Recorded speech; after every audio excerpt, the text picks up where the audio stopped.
First is we agreed on the kind of children we want to have. We understand that we are in a society where if you are not careful, the society will train your child for you. We started speaking to him before he existed.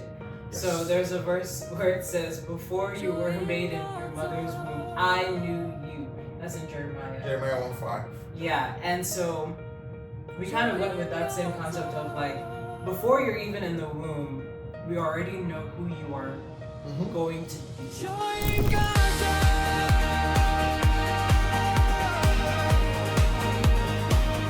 Hi guys, welcome back to Joy in God's Arm. I'm Joy. I'm GodsArm, always. Not We changing. are JoyinGodsarm. the healing couple. Yep. All the things. Yep. I hope you all are well today. I know we had our last episode was about conflict. Conflict right? management. Yeah, so I'm hoping that you had some nuggets that you could practice and implement, or at least if you're not married yet, you can still practice those things amongst your friends. The best time to learn how to shoot gun. Is when you are not in an emergency. Yes, when you're not in the war front. Yeah. Because the moment you get into the war front, And then you're like, there is no time to how do I do this? Yes. Yeah. So actually practice these things in your singleness if you're single. If you're married, the best time to start and implement is today. So I hope you are doing those things now and having less discord, I guess, when you're having some conflicts, as well as just being able to resolve them well so that you're not, wounding each other as you're working through getting to know each other better. Yep. So yeah, Keyword is teamwork. makes the dream work. Teamwork makes the dream work. Makes the marriage. Alright. Okay, so what are we talking about today? So today we want to talk about another important thing, and it's about raising godly children. Children, but I'm sure you understand what we are talking about. And we'll dive right inside it. Okay. Yeah, I know we've promised this episode maybe at our intro, right? Yeah, so it's a long time coming. So I'm excited that we get to talk about this. Yay! Awesome. So we have a child so far, an amazing child. And one of the things we get to hear a lot is people say, we are really happy how intentional you people are with Sebastian, that's his name. Yeah. And the way you are raising him. And then people are like, can you Let us know what you're let doing. us know what you're doing? Yeah, and so I think we've answered this question so many different times in individual forms that having today's episode would be great to answer all of the questions at the same time. Yeah. So I'm gonna group it Prenatal. prenatal, Conception. preconception, conception, and post Life when he's here. when you Because I was like, what's post? you get post birth. Post birth. Okay. So for me, really, let me start from this way. First is we agreed on the kind of children we want to have. And the culture that we want And to the raise them. culture Yeah. we want them to carry, right? We understand that we are in a society where if you are not careful, the society will train your child for you. So from the get-go, it was an mutual understanding between us that this is the kind of children we want to raise. And that understanding was there. Yeah. And then what we now did was to start working towards it even before the child, in this case Sebastian, was conceived. And what did we do? Well, I can tell you. we prayed, number one. We prayed. And submitted it all to the Holy Spirit. That's number one. Secondly, we started speaking to him before he existed. Yes. So there's a verse where it says, "Before you were made in your mother's womb, I knew you." That's in Jeremiah. Jeremiah 1:5. Yeah, and so we kind of went with that same concept of like, before you're even in the womb, we already know who you are going to be. And we have that, in line for the rest of our kids. Even before they show up earthside, we already know and have already spoken to their spirit. Yep. So that was a good first step for us. We kept speaking on who we want him to be. So eventually, when he was conceived, having an understanding that even though we call them fetus, but we know that they can still understand, they can hear what we say. Example is when Mary went to visit Elizabeth in the book of Luke chapter 1. The Bible said that the moment Mary got into the room, the baby in Elizabeth's womb leapt for joy. Yeah. So how did the fetus know that somebody had come in? It shows us that they can understand things. So we began to speak to that fetus. We began to talk to him. Things like, hey, look, you are a child of honor. You will bring glory. You are not like every other person. Let me also tell you, I even went as far as telling him, you are in a land where you probably will need to fight for what belongs to you. Just go all out, be the best that you can be. Anything you put your hands to do, you will be prosperous. We kept speaking that to the fetus, and from time to time you realize, for some of the ladies that have given birth, you find out that at some point when the daddy of the child comes around, the baby moves. The baby moves, to show that I recognize that somebody special has come. And it was like that. We were talking to him, and telling him who he is and what he would be. You will love God. Sebastian, you will love to pray. Sebastian, you will love to study the word. You will love to tarry in the presence of God. And we didn't mince words. We meant all of it. Yeah, then, to the last letter. Proceed to when he was finally, born. Yeah. Not recommended, but we did it. He wasn't 1 month old.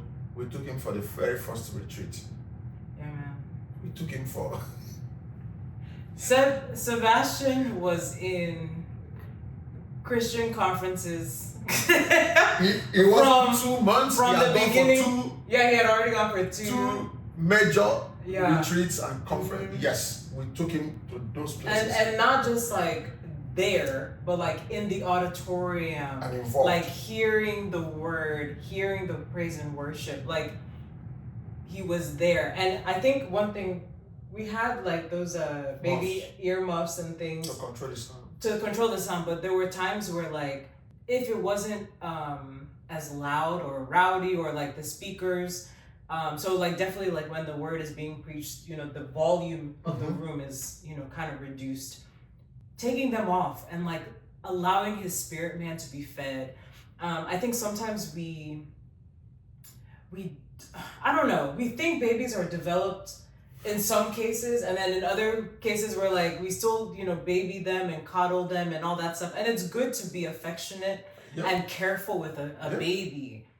However, we have to know that their spirit man is maturing, even though their body is immature, right? So like their spirit can still be fed and developed and grow and, all those things without his body being able to express those things yet. So like even now when he's, praying or dancing or singing or scoring songs, like all of those things, like it's only because his body has now caught up with his spirit, and even his vocabulary is catching up with his spirit. So yeah, definitely like don't despise their days of smallness because there's so much more that you can do in them and with them when they're still In babies. fact, let me tell you, they know much more than you think they Yeah, know. they're more sensitive and they don't have all of those like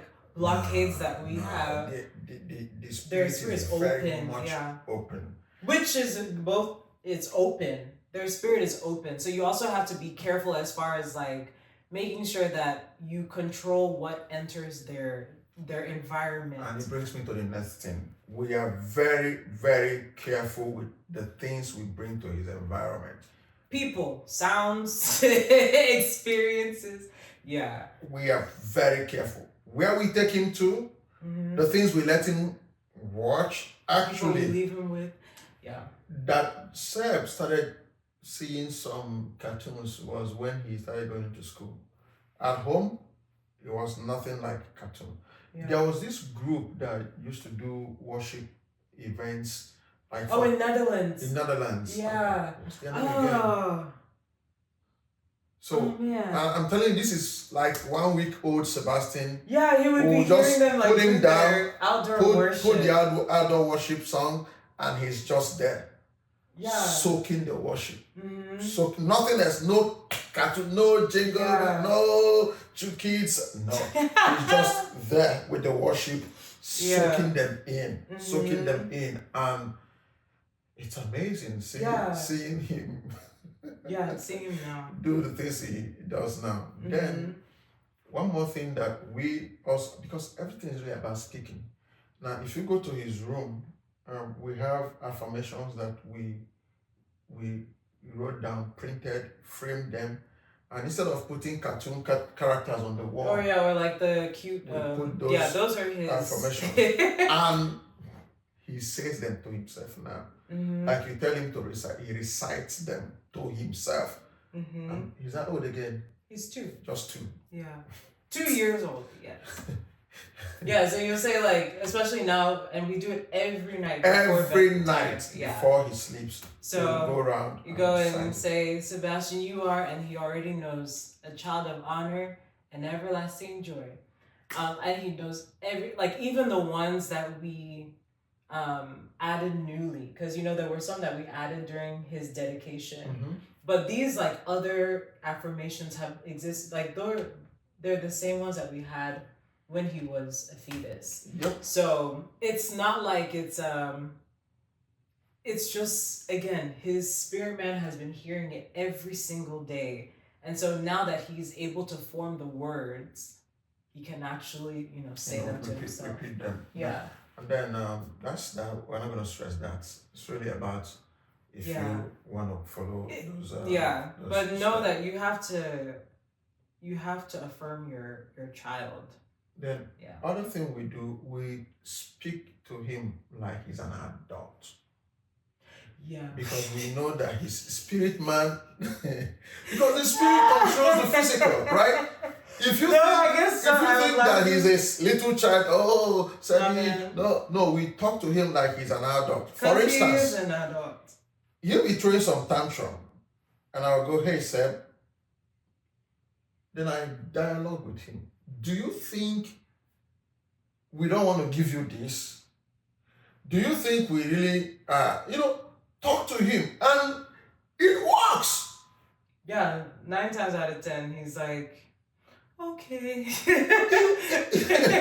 You just see him calm down, So and find an alternative, or even find the thing that you suggested. We talk to him.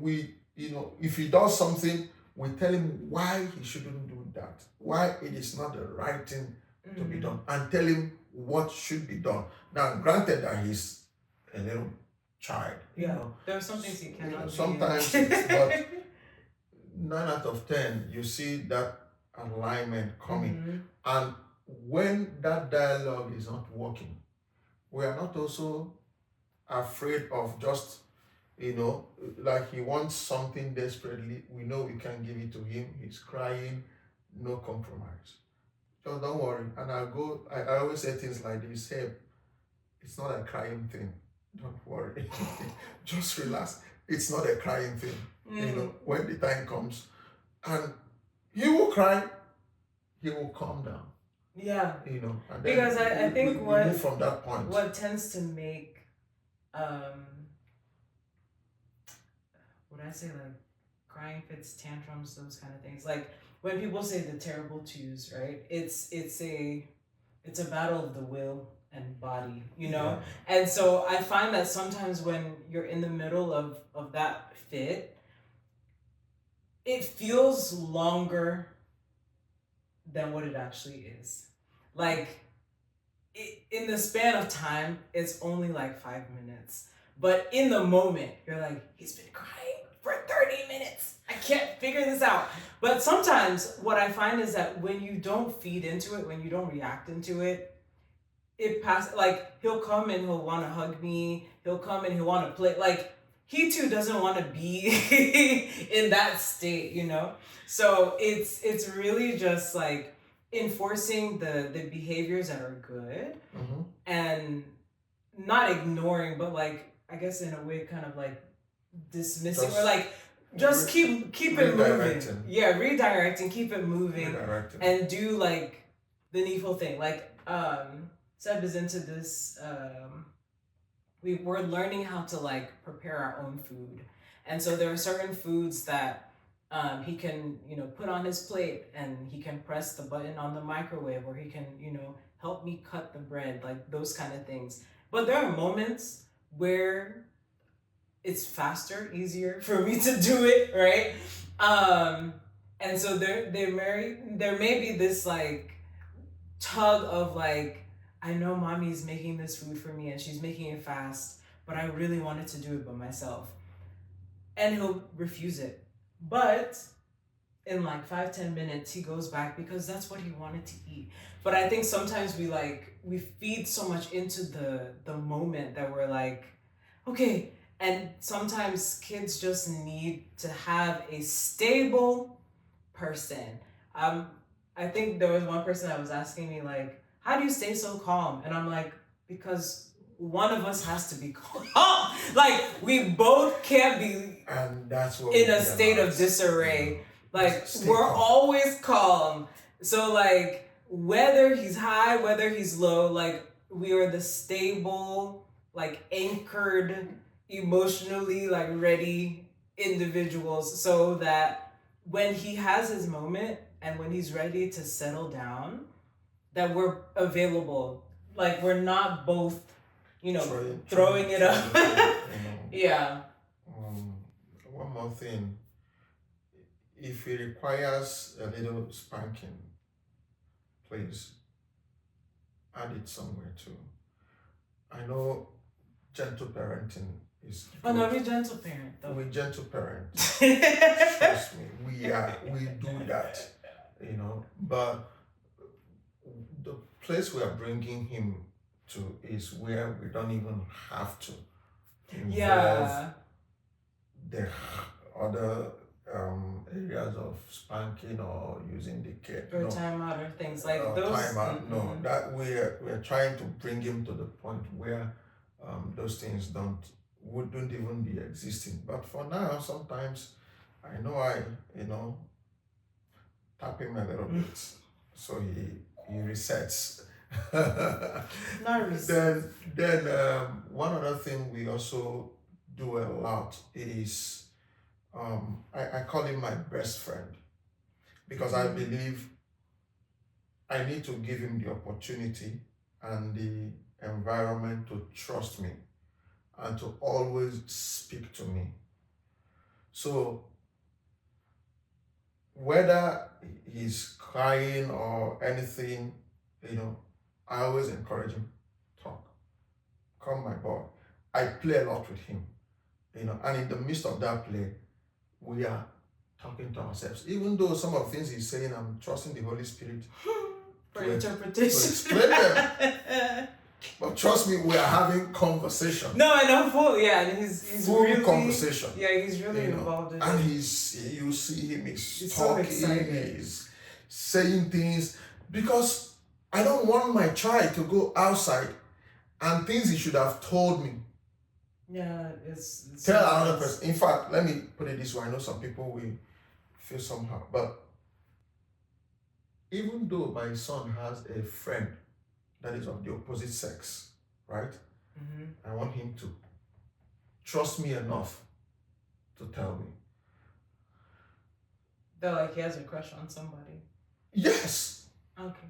That's the way I'm bringing him, where he can, trust me. Because what usually happens is that when kids are afraid of the home or their parents, then they can't talk to them. They don't confide in their fellow kids who don't know anything. Who don't know nothing. And then by so doing, they all make a mistake. Yeah, that's true. So I'm like, hey, Seb, I am your best friend. And I'm a safe space. Yeah. And I'm your safe space. Talk to me about anything. And I start that from now. Yeah. So the way it is now is the way it's still going to be 20 years to come. We just keep that friendship going. And I enjoy being a dad and a friend. It's one good thing and a good space to be. Yeah. Yeah.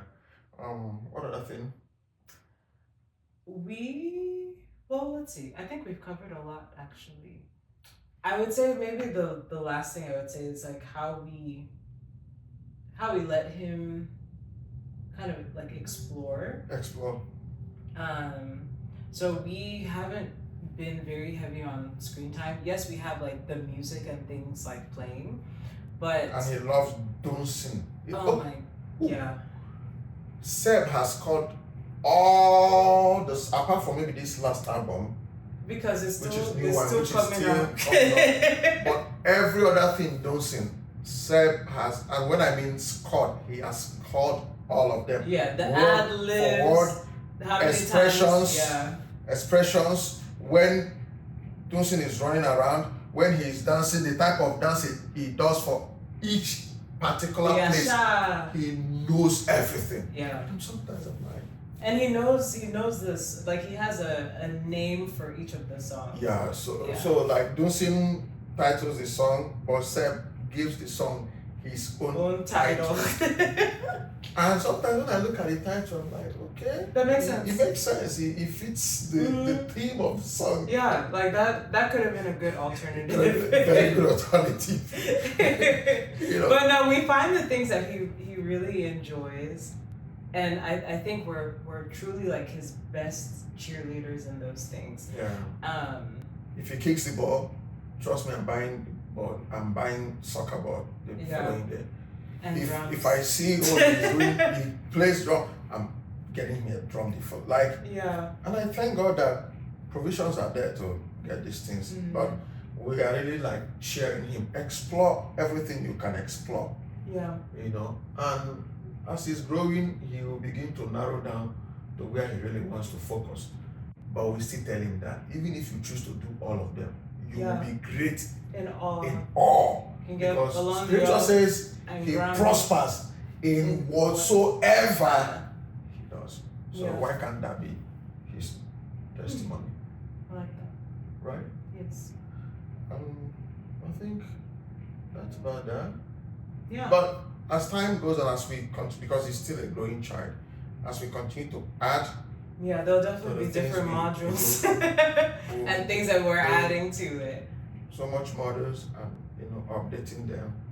And thank you, but till we come your way next time. Keep subscribing. Keep liking. Subscribe. And please, most important. Share it. It's a lot of good info. If you go to Instagram, type Joy in God's Arm. Just like the page. It doesn't cost anything. No. If you go to follow, right? That's follow. If you go to TikTok, it's Joy in God's Arm. Just please follow. And YouTube is because it's not hard. YouTube is Joy in God's Arm 910. Joy in God's Arm 910. What's a 910? That's our anniversary. Yeah. That is 10th of September. All right, guys. Thank you so much for tuning in, and we'll see you next time. See you later. God bless. Come on, let's go. Come on.